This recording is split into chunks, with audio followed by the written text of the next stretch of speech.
and we are starting a new poetry today, that is Warned. Well, the name really sounds quite serious. Let's see what it is talking about. बच्चों, हम लोग बहुत अच्छे से जानते हैं कि हमारे देश में पोल्यूशन बहुत ज़्यादा है and as you can see in this map of India, ये मैप तुम्हारे बुक के पेज नंबर 14 का ही ये पेज है which I have put over here on the board. और इस मैप में तुम देखो कि कुछ एरिया डार्क, एकदम डार्क रेडिश ऑरेंज है, देन कुछ ऑरेंज है, फिर कुछ लाइट ऑरेंज है, कुछ पीच टाइप का कलर है, and then you have even cream color over here, and here you can see ये क्या दिखा रहा है? This map shows the level of pollution in various parts of the country. One more thing I'll suggest you children, that whenever you are studying literature, you must sit with your book so that you can directly refer to the pages in your book itself, and whatever word meanings I am telling you, whatever important lines I am telling you, you can mark it in your book simultaneously. So if you open page number 14 of your book, you can get this map right there. So darkest portion जो है that you can see around this Delhi area, even some parts of Punjab, ये जो even Haryana, तो ये जो पूरा area है जो डार्केस्ट रेडिश ऑरेंज कलर का है, that shows the highest level of pollution. And a ledger is also given here. Particulate matter PM it is written, and the level is also mentioned over here. So highest level है उस darkest वाले region में, and then you can see the north relatively, in fact quite more you can say polluted with respect to the southern part of the country, and the south west seems to be the least affected by pollution, and even the north part, that is Kashmir, and the highest peaks of the entire Kashmir region, that also is the least polluted area. That is quite obvious, but the southwest being less polluted is really creditable.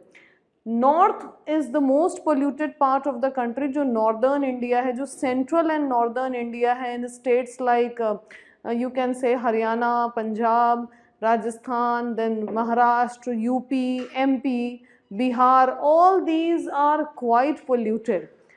Pollution होता क्या है basically? हम सुनते तो बहुत हैं that it is very polluted these days and we must stop pollution, we must put on mask.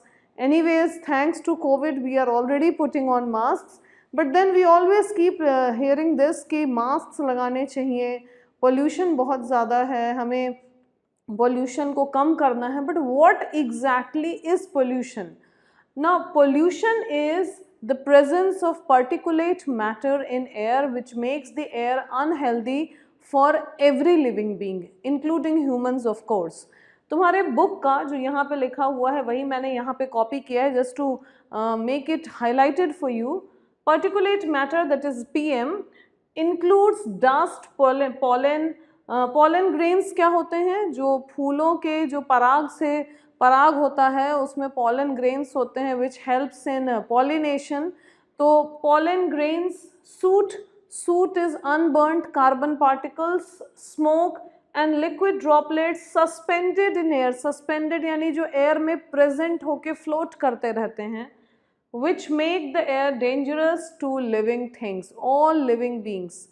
यही होता है pollution, presence of particulate matter. और ये जितना ज़्यादा होता जाएगा एयर उतना ही ज़्यादा अनहेल्दी हो जाएगा. Human beings tend to develop a lot of breathing problems, lot of lungs related problems. They have a sore throat more often than not, and then you have muscular spasm, all these things. So ये जो lungs में muscular spasm feel होता है या जो breathing problems होते हैं, ये क्यों होते हैं? Because of the particulate matter present in air which makes the air extremely unhealthy and unsuitable for breathing. इतना ही नहीं, जो animals हैं वो बहुत ज़्यादा सफ़र करते हैं unfortunately because they have actually zero contribution in pollution. कोई भी animal या bird या कोई भी plant pollution create नहीं करता है. It is only the most advanced creation of the nature that is human beings who create pollution, who cause pollution to the environment, who destroy the environment. Now this poem highlights this fact especially कि कैसे हम human beings न सिर्फ अर्थ को अपने लिए बर्बाद कर रहे हैं बट वो सारे बेगुनाह लिविंग बीइंग्स के लिए भी बर्बाद कर रहे हैं जिनका इस पोल्यूशन में कोई रोल नहीं है, but they are the first sufferers. हम फिर भी एयर फिल्टर्स लगा लेते हैं, मास्क पहन लेते हैं, and we have so many other ways of dealing with the problem that we have caused, but these poor creatures have no way of dealing with it and they usually perish. अक्सर हम सुनते हैं कि कोई ना कोई one very common example, कुछ birds होती थी जैसे sparrow. Sparrow was a very commonly seen bird in houses, but nowadays you rarely come across a sparrow, and sparrows have gone means their numbers have diminished a lot because of pollution. और ऐसे बहुत सारे जानवर हैं, बहुत सारी मछलियाँ हर साल मर जाती हैं because the rivers are extremely polluted. बहुत सारे जानवर हैं जो pollution की वजह से, जो वाटर पोल्यूशन होता है, जो प्लास्टिक्स हम डिस्पोज कर देते हैं, जो इंडस्ट्रियल एफ्लुएंट्स हम डिस्पोज कर देते हैं पानी में, उनसे मर जाते हैं बहुत सारे मरीन और aquatic animals. So children, here we are talking about the same, and it's a wonderful poetry. It's a very thought-provoking poetry, in fact, by the poetess Sylvia Stults. And now let's start with it.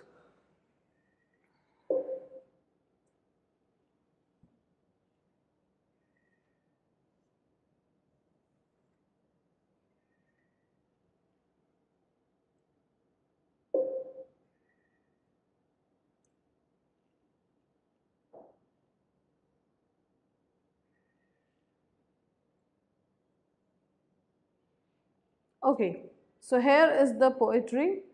We'll start. In this poem, the poet talks about how humans are slowly destroying nature and its resources and why we must wake up before it's too late.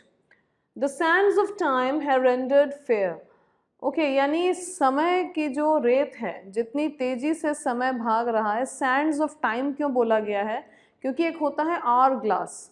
Are glass जो होता है वो sand glass होता है और उसमें से sand ऐसे नीचे गिरता रहता है और फिर जब पूरा नीचे गिर जाता है तो पलट दो तो फिर गिरता है. that was used to guess the time of the day when the clocks that we use today were not invented. So the poetess says the sands of time have rendered fear, यानी जो समय आ रहा है, जो समय चल रहा है और जो आने वाला समय है वो डराने वाला है, वो डर ला रहा है. Blue skies on high no longer clear, यानी जो ऊपर आसमान में एकदम जो ब्लू स्काई हमें ऊपर दिखता था अपने, कि जिसको देख के मन खुश हो जाता था, अब वो नहीं दिखता. क्यों नहीं दिखता blue sky? Stars were bright whence they came, और स्टार्स की लाइट, जहाँ से जो सोर्स है उस लाइट का, जो रियल स्टार्स हैं जहाँ से लाइट आ रही है, वो लाइट तो एकदम चमचमाती हुई आती है, बट देन हमें वो चमचमाती हुई नहीं दिखती है, हमें वो ब्राइट नहीं दिखती है. Now dimmed obscured pollutions haze. So बोलते हैं कि अब ये जो लाइट है, जो एकदम ब्राइट लाइट स्टार्स की आ रही है, जो क्लियर ब्लू स्काई है, जो ये चीज़ें एग्जिस्ट तो करती हैं पर हमें दिखाई नहीं देती हैं. वैसी क्यों नहीं दिखाई देती हैं? बिकॉज दे आर डिम्ड, उनकी रोशनी कम हो गई है. ऑब्सक्योर्ड मीन्स हिडन, वो छुप गए हैं. थैंक्स टू पोल्यूशंस हेज, यानी जो पोल्यूशन ने क्लाउड क्रिएट कर रखा है, जो पोल्यूशन का क्रिएटेड क्लाउड है. हेज मतलब very thin very fine cloud of smoke. तो जो पोल्यूशन ने पूरा क्लाउड क्रिएट कर रखा है, थैंक्स टू दैट, उसकी वजह से हम इस खूबसूरत आसमान और चमचमाते सितारों को नहीं देख पाते हैं. Crystal clear our waters gleamed. एक समय था जब हमारी जो नदियाँ थीं, जो समुद्र था, जो लेक्स थीं, वो एकदम क्रिस्टल क्लियर होता था, पानी ट्रांसपेरेंट होता था, इतना क्लीन होता था. Now gleamed is shone, shone is past tense of shine.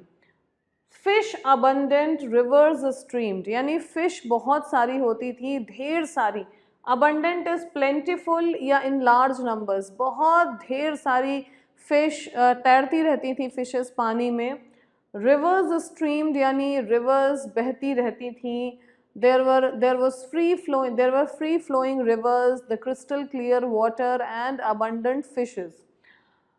Ocean floor Sandy white, और जो ओशन का फ्लोर होता था यानी जो सी बेड जिसे कहते हैं, एकदम ज़मीन जो होती थी समुद्र की, वो एकदम वाइट होती थी, सैंड कवर्ड होता था, वाइट सैंड।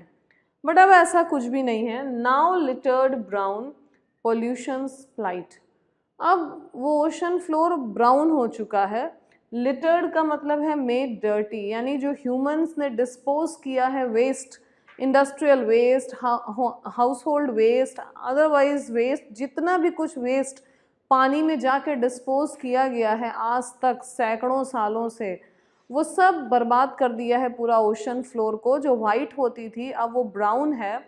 किसने किया है? पोल्यूशन स्प्लाइट, that means pollution has created a dangerous and difficult situation.